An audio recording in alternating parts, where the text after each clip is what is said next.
เอาถาทั้งนี้เห็ดกินก่อนงั้นพากันเอาถา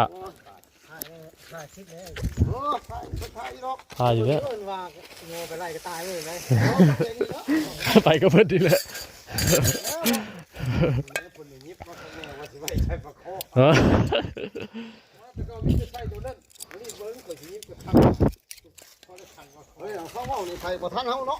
หมดแล้วเอายังบ่ทันนี้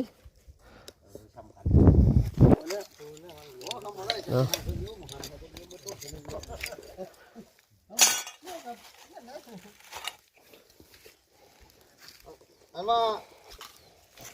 หัวเดี๋ยวมีตัวกินได้มันมีปลาใหญ่มีปลาคมเนาะใครว่างวงเลิกถึงว่าคลองอยู่ที่มันจะได้อยู่กระดูกว่าเขาดิ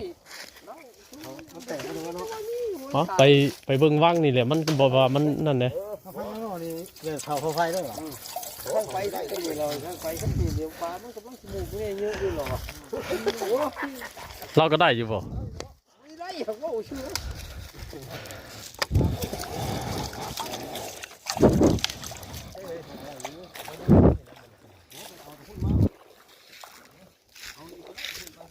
นี่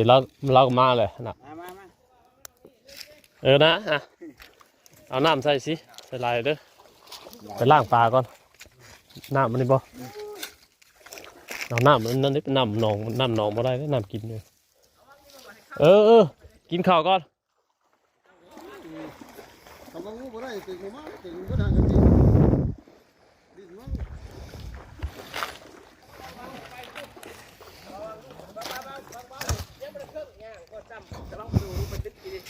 นะ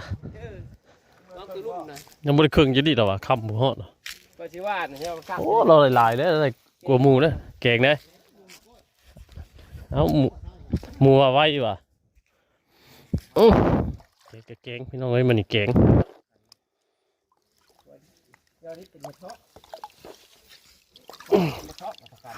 นะโอ้ตัวใหญ่อยู่เนาะคือดีน่าจะได้ข้าวกระเดียนะข้าวกระเดีย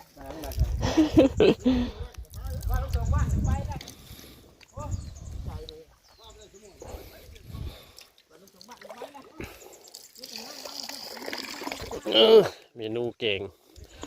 นี่บ่ได้เอาขี้ออกมันจะขมลำมาหลายพี่น้องกันมาเนี่ยกินเสพบ่เป็นง่ายเนี่ย